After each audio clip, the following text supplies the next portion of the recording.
AMR అనే టెర్మే వినని వాళ్ళు చాలా మంది ఉన్నారు.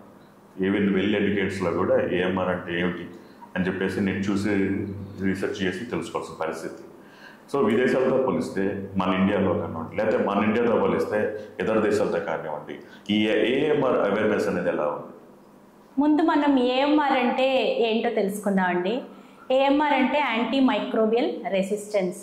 ఇది మనకి బ్యాక్టీరియా కానీ, ఫంగస్ కానీ, లేకపోతే పారాసైట్స్ కానీ మందులకి దానికి సంబంధించిన మందులకి లొంగకుండా ఉండేదాన్ని యాంటీమైక్రోబియల్ రెసిస్టెన్స్ అంటారు. ఇది ప్రపంచవ్యాప్తంగా పెద్ద మహమ్మారిగా తయారైంది ఆరోగ్య రంగంలో. ప్రపంచ ఆరోగ్య సంస్థ ఏమని చెప్పిందంటే ఆరోగ్య రంగంలో ఇది టాప్ 10 అంటే మొదటి 10 హెల్త్ థ్రెట్స్లో ఒకటి అని ఇది 2019 నుంచే పేర్కొంది. సో ఇది ఏఎంఆర్ అంటే. మీరు ఇప్పుడు చెప్పిన సినారియో మనం చాలామందికి ఎదుర్కొంటూనే ఉంటారు. ప్రిస్క్రిప్షన్ లేకుండా మందులు తీసుకొని సొంత వైద్యం చేసుకొని యాంటీబయోటిక్స్, లేకపోతే ఇంతకు ముందర ప్రిస్క్రిప్షన్స్ పాత ప్రిస్క్రిప్షన్స్ నుంచి వెళ్ళి తెచ్చుకొని, కొంతమంది ఏం చేస్తూ ఉంటారంటే బంధువర్గాలు లేకపోతే స్నేహితుల ప్రిస్క్రిప్షన్స్ కూడా వాళ్ళు తీసుకొని మందులు వాడుకొని వాళ్ళు ప్రమాదంలో పడేసుకుంటూ ఉంటారు. మన ప్రభుత్వాల గైడ్ లైన్స్ ఏమని చెప్తున్నాయి ఏఎంఆర్ మీద? గైడ్ లైన్స్ అనేవి ఉన్నాయండి. 2014లో మనకి గ్లోబల్ యాక్షన్ ప్లాన్ అనేది వచ్చింది అగెయిన్స్ట్ యాంటీమైక్రోబియల్ రెసిస్టెన్స్. అవి ఎన్నో గైడ్ లైన్స్ ఇచ్చింది. సర్వేలెన్స్ చేయాలని, అవగాహన పెంచాలని, మనకి ఎక్కువ యాంటీబయోటిక్స్ అనేవి ప్రొడ్యూస్ చేయాలని, ఇట్లా ఇన్ఫెక్షన్ కంట్రోల్ అంటే మనకి వ్యాధులు రాకుండా ఎట్లాగా పరిశుభ్రతని ఎట్లా పాటించాలి హాస్పిటల్స్లో కానీ కమ్యూనిటీలో కానీ, ఇట్లా పలు రకాల గైడ్ లైన్స్ అనేవి వచ్చాయి.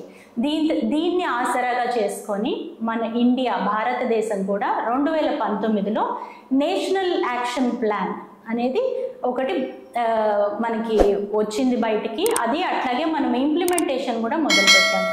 మన ఆంధ్రప్రదేశ్ కూడా 4వ స్టేట్ ఆఫ్టర్ ఢిల్లీ, కేరళ, మధ్యప్రదేశ్ వీటి తర్వాత మనం కూడా 2022లో స్టేట్ యాక్షన్ ప్లాన్ అనేది మనం కూడా తీసుకొచ్చి దాని ఇంప్లిమెంటేషన్ కూడా స్టార్ట్ అయింది. అంటే ఎన్నో రకాల ట్రైనింగ్ ప్రోగ్రామ్స్ జరుగుతున్నాయి ఈ విధంగా ముందుకెళ్ళడానికి. అలాగే సర్వేలెన్స్ యాక్టివిటీ జరుగుతుంది. ఈ ఏఎంఆర్ అనే సమస్య కేవలం మనుషులు అంటే మనం మానవులు మాత్రమే ఎక్స్ట్రాగా యాంటీబయోటిక్స్ వాడితే వచ్చిన సమస్య కాదు. దీనికి ఎన్నో కోణాలు ఉన్నాయి. మన పశువులకి, అట్లాగే పౌల్ట్రీలో యాంటీబయోటిక్స్ వాడుతున్నారు, ఫిషరీస్లో యాంటీబయోటిక్స్ వాడుతున్నారు. సో వీటి కారణాల వల్ల కూడా వేరే రకాల ఇండైరెక్ట్ కారణాల వల్ల కరెక్ట్. సో దీనివల్ల కూడా మనకి యాంటీమైక్రోబియల్ రెసిస్టెన్స్ అన్నది అది పెనుభూతంలాగా అన్ని రకాలుగా మనని చుట్టుముడుతుంది. అంటే మనం ఒక మీట్ తీసుకున్నాం అనుకోండి, అది సరిగ్గా హ్యాండిల్ చేయకుండా దాన్ని మనం ఇంట్లో తెచ్చుకొని వాడితే దానివల్ల కూడా మనకి యాంటీబయోటిక్ రెసిస్టెంట్ జీన్స్ ఉన్న బ్యాక్టీరియా మనలో చేరే ప్రమాదం ఉంది.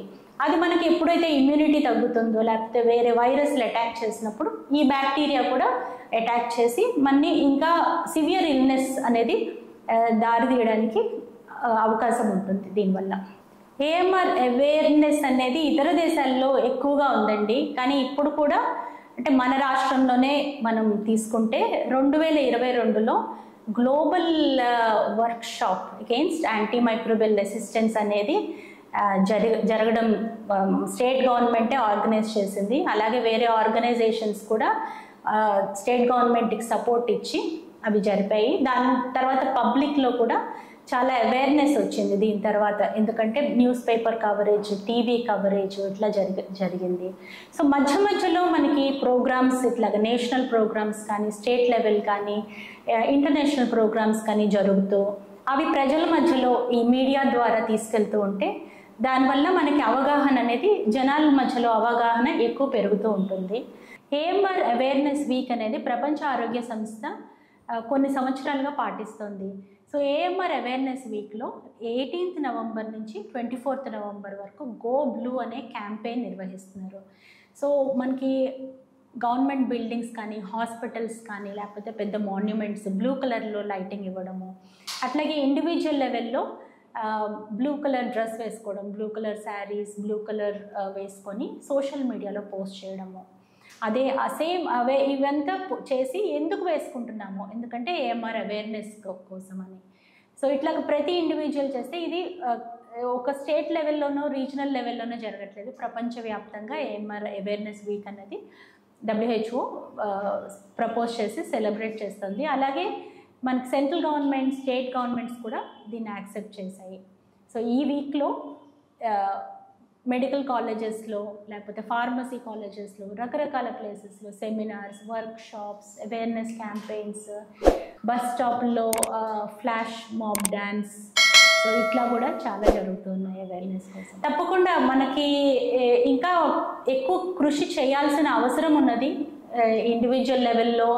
అట్లాగే అంటే రకరకాల ఆర్గనైజేషన్స్, ఇప్పుడు ఫార్మసీ కానివ్వండి, ఫార్మసిస్టులు కానివ్వండి, డ్రగ్ కంట్రోలింగ్ అథారిటీ కానివ్వండి, డాక్టర్లు, హాస్పిటల్స్ చేయడమే కాకుండా ఇట్లా కూడా ఇప్పుడు యానిమల్ హెల్త్ ఉంది, యానిమల్ హెల్త్ వాళ్ళ ప్రోగ్రామ్స్, ఇట్లా అన్నీ కలిపి ఇప్పుడు ప్రస్తుతం వన్ హెల్త్ అంటున్నారండి. అంటే వన్ హెల్త్ అంటే అందరూ కలిసి మనము సామూహికంగా యాక్షన్స్ తీసుకుంటేనే దీన్ని మనం నివారించగలం.